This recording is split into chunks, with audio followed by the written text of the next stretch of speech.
Double horse మినపగుళ్ళు, స్వచ్ఛమైన నెయ్యి మరియు బెల్లంతో తయారైన TDH రిషికా సున్నుండలు. ఇప్పుడు అన్యాయంగా వచ్చి పెట్టాడు అని చెప్పి ఎంత గొడవ చేసినా వదులుతారా? సిబిఐకి అప్పచెప్తే న్యాయం జరుగుతుంది కదా. వీళ్ళ ముందు ఉన్నటువంటి ఆఫీసర్ని తప్పిస్తే స్టేట్ గవర్నమెంట్ని తప్పించి సిబిఐకి వెళ్ళండి. అలా పెట్టినది ఏడవలసింది ఎవరో? రూలింగ్ పార్టీ వాళ్ళు ఏడవాలి, మా మీద నమ్మకం లేదని. విచిత్రంగా ఈయన పార్టీ వాళ్ళు మరి ఏముందో వీళ్ళకి బీజేపీకి అప్పుడు సంబంధాలు ఏంటో నాకు తెలియదు, కానీ వీళ్ళు తిట్టేశారు మొత్తం. అసలు నన్ను తిట్టకుండా రాజమండ్రి నుంచి వెళ్ళినవాడు ఎవడలేడు. వచ్చిన వాళ్ళు అందరూ తిట్టడం ఏంటో నాకు అర్థం అవ్వాలి. నేను ఏమన్నా అందులో చంద్రబాబు నాయుడు గారు ఇది చేశాడు కాబట్టి ఆయన ఏమని చేయండనో అలాంటిది ఏదో పెడితే అర్థం ఉంది. ఆయన తీసుకున్నాడు, మళ్ళీ వకాలతో ఆయనే వేసాడు, ఇంకెవరూ తీసుకోవాలిగా నోటీసులు, ఎవరు నోటీసులు తీసుకోవాలా, అడ్రస్ నాట్ అవైలబుల్ అని అలా తప్పించుకున్నారు. ఈయనకు ఒకటికి నోటీస్ వెళ్ళింది, అచ్చెన్నాయుడు గారికి తీసుకున్నాడు ఆయన, కానీ వకాలతో ఇలా చంద్రబాబు నాయుడు గారు వకాలతో కూడా వేశాడు. వకాలతో వేశారు కాబట్టి మళ్ళీ వచ్చినప్పుడు అవుతుంది. దాని మీద ఇంక నేను వీళ్ళకేదో సిబిఐ ఎంక్వైరీ అయితే కరెక్ట్గా వస్తుందిరా అనుకుంటే వీళ్ళు ఏడ్చేస్తుంటే ఇంకేం చేస్తాం? నిన్ను కొట్టాడండి ఎవరోనో, ఇక్కడ ప్రకాష్ నగర్ పోలీస్ స్టేషన్కి వెళ్ళి కంప్లైంట్ ఇచ్చాం, అది నన్ను కొట్టాడని. ఆ పోలీసులు కొట్టినాడు ఒకటే. నేను అలా రోడ్డు మీద పోతూ ఆపి ఈ స్టేషన్లో కదా, నువ్వు వెళ్ళి ఎస్పీకి ఈ స్టేషన్ నాకు వీల్లేదని చెప్పు, వీళ్ళంతా కలిసిపోయినారని చెప్పు అని అన్నాను. అంటే నువ్వు బయటకు వచ్చి నన్ను లంపగా కొడితే నేనేం చేయను? జగన్ కేసులు పైనే ఉన్నాయి, పైకి వచ్చే అవకాశం ఉంది. అరెస్ట్ ఉండదండి. ఇంకా చాలామందికి ఉన్నటువంటి ఒక ఇదేంటంటే అరెస్టులు ఎప్పుడు చేస్తారు?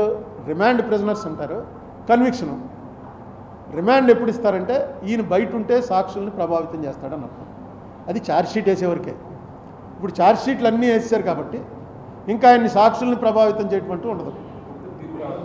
తీర్పు రావాలి, తీర్పులో కన్విక్షన్ వచ్చిందనుకో, ఆయన కన్విక్షన్ వస్తే హైకోర్టుకి అప్పీల్ చేసుకుంటాడు, అప్పుడు కూడా జైలుకి వెళ్ళాడు.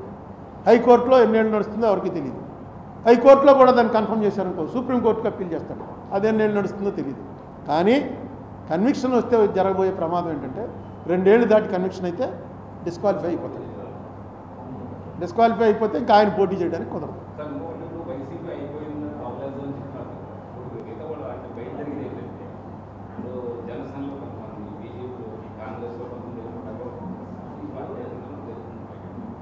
పోతారు కాదు. మీకు ఒకటే తెలుసుకోండి, ఈవేళ ఉన్నటువంటి రాజకీయ పరిస్థితుల్లో లీడర్స్ తోటి జనం లేరు.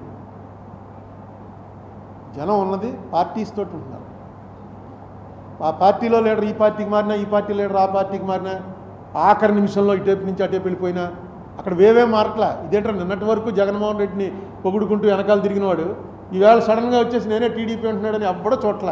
చూస్తే చంద్రబాబు నాయుడు మొహం, పవన్ కళ్యాణ్ మొహం, ఇక్కడ జగన్మోహన్ రెడ్డి మొహం. నెగ్గితే వాళ్ళు నెగ్గినట్టు, ఓడిపోతే వాళ్ళు ఓడిపోయినట్టు. మీ మిగతా ఇండివిజువల్స్ వల్ల ఏమన్నా ఒక 2 to 3% డ్యామేజ్ ఉండొచ్చు, ప్లస్ ఉండొచ్చు.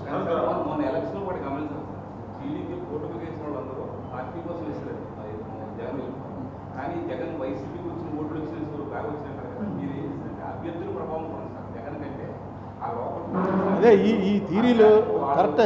ఈ థీరీ ప్రూవ్ చేయలేని థీరీ. కేసీఆర్ని అదేగా అన్నారు, అభ్యర్థులు మార్చుంటే నెగ్గును, మార్చలేదు కాబట్టి ఓడిపోయాడని. ఇది ఏది కూడా ప్రూవ్ చేయలేని థీరీ. అయిపోయిన తర్వాతే చెప్తారనమాట. కానీ ఒకటి మాత్రం, మొన్న ఇది జగన్మోహన్ రెడ్డిని దించటమే ఈ ఎలక్షను, ఇంకా మిగతావన్నీ పక్కనెట్టండి, జగన్మోహన్ రెడ్డిని దించటమే ఈ ఎలక్షను అని ప్రజల్లో ఆలోచన మార్చిన వాడు మాత్రం పవన్ కళ్యాణ్. ఎందుకంటే వాడు బీజేపీ ఎలియన్స్లో ఉంటూ వాళ్ళతో కన్సల్ట్ చేయకుండా ఇక్కడికి వచ్చి జైలు దగ్గర ఆయన ప్రకటించాడు. ఆ ప్రకటించడంతో ఓకే, వాళ్ళు వచ్చినా రాపోయినా పవన్ కళ్యాణ్ వచ్చేస్తాడు రా మనతో. పవన్ కళ్యాణ్ రావటమే నేను అనేకసార్లు చెప్పాను, డెడ్లీ కాంబినేషన్. అది కాపు కమ్మ కలవటం అనేది చాలా డెడ్లీ కాంబినేషన్. అది అనౌన్స్ అయిపోయింది. తర్వాత మరి ఎవరు కాళ్ళు చెప్పాను, కాళ్ళు పెట్టుకున్నాడో ఏం చేశాడో కానీ బీజేపీని కూడా ఒప్పించి తీసుకొచ్చాడు. బీజేపీకి మంచిది అయింది. వీళ్ళిద్దరే వెళ్ళుంటే ఇంకా ఒక సీట్ ఎక్కువ వచ్చినేమో. అంటే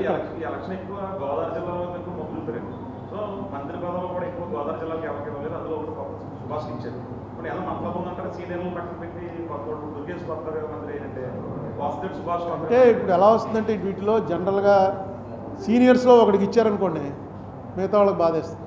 సీనియర్స్ అందరినీ పక్కన పెట్టాడు అనేటువంటి ఒక ఫీలింగ్ ఎప్పుడైతే వెళ్తుందో, నెక్స్ట్ ఈవేళ ఉన్న పరిస్థితుల్లో నేను రేపు ఎలక్షన్ నెగ్గి మంత్రి అవ్వాలరా అనేటువంటి ఆ అంబిషన్ తోటి వచ్చినోడు ఎవడలేడు. జగన్ ఓడిపోవాలరా అన్నది తప్ప మొన్న ఎలక్షన్లో ఇంకేం కనబడలా.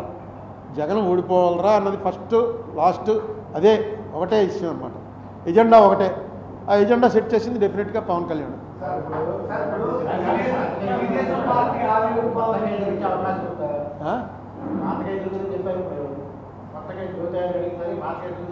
కొత్త కేసులు ఎందుకు పెట్టరు? కొత్త కేసులు పెడతారు, ఎందుకు పెట్టరు? ఉండొచ్చు. ఆ అరెస్టులు నేను ఆయన అడిగింది పాత కేసుల గురించి. కొత్త కేసుల్లో అరెస్టులు ఉండొచ్చు, మళ్ళీ దాంట్లో బెయిల్స్ ఉంటాయి. ఇవన్నీ ప్యారలల్గా రన్ అవుతూ ఉంటాయి. అంటే పవన్ కళ్యాణ్ ఒక మాట అన్నాడు, మంచి మాట అన్నాడు. అది నేను ముందు నుంచి చెప్తున్నాను మీకు. నేను మన రాజమండ్రిలో అనేకసార్లు చెప్పాను, పొలిటీషియన్స్ని అరెస్ట్ చేయొద్దు, పొలిటీషియన్స్ని వాళ్ళ ఆస్తులన్నీ జప్తు చేయండి అని తిరగడానికి వీలు లేకుండా చేయండి. జైలుకి వెళ్ళాడో వాడి పాయింట్లు. చంద్రబాబు నాయుడు జైలుకి వెళ్ళిన రోజునే మనం ప్రెస్ మీట్లో చెప్పాను, జైలుకి వెళ్తే గెలుస్తాడు అంతే. నువ్వు మనిషిని పెంచుతున్నావు, జైలుకి వెళ్ళిన మనిషి మీద సింపతి వస్తుంది.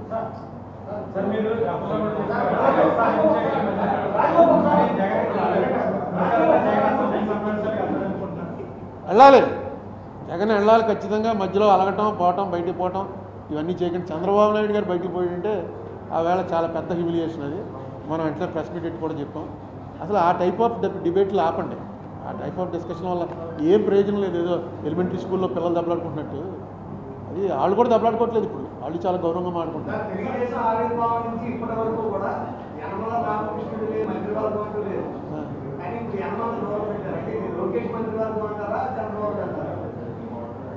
చంద్రబాబు లోకేష్ నేను వేరుగా చూడండి, ఇద్దరు ఒకటే. చంద్రబాబు నెక్స్ట్ లోకేష్.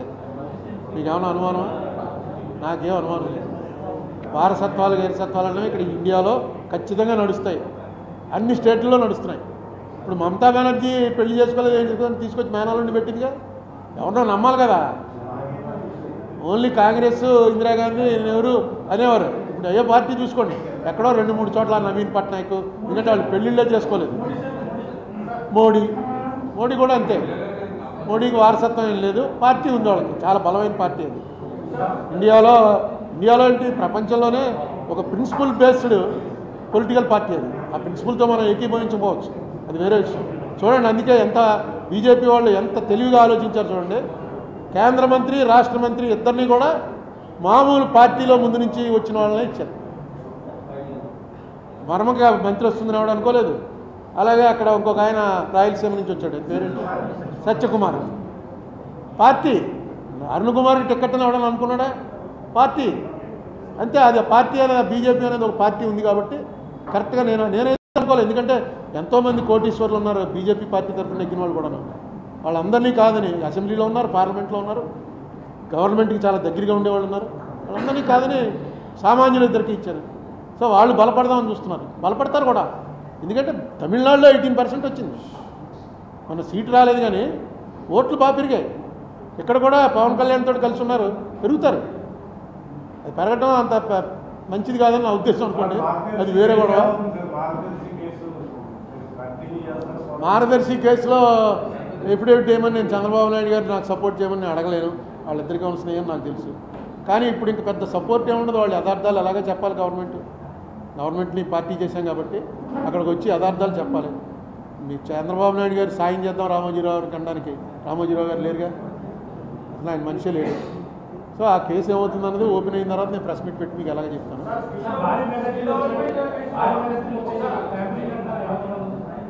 ఏంటి చెప్పు.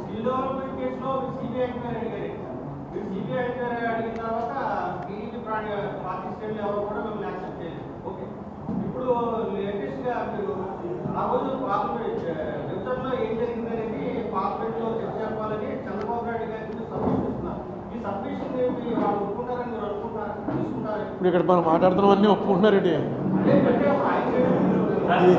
మనం మాట్లాడుతున్నాం ఏదో ఒప్పుకున్నారా ఇప్పుడు వరకు? ఏదో మన గోళ మంది, వాళ్ళ గోళ వాళ్ళది.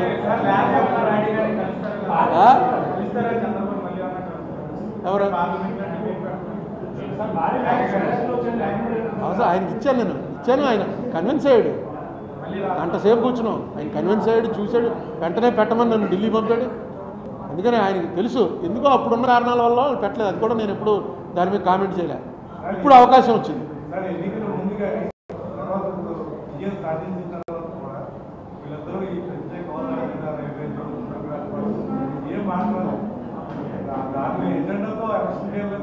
గెలిచిన తర్వాత ఇస్తారని ఆయన చెప్పలేదు, ఇవ్వమని ఈయన అడగలేదు.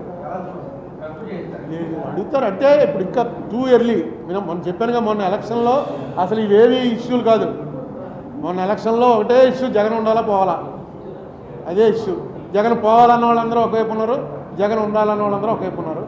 అది వాళ్ళు కూడా దగ్గర 40%కి వచ్చారు.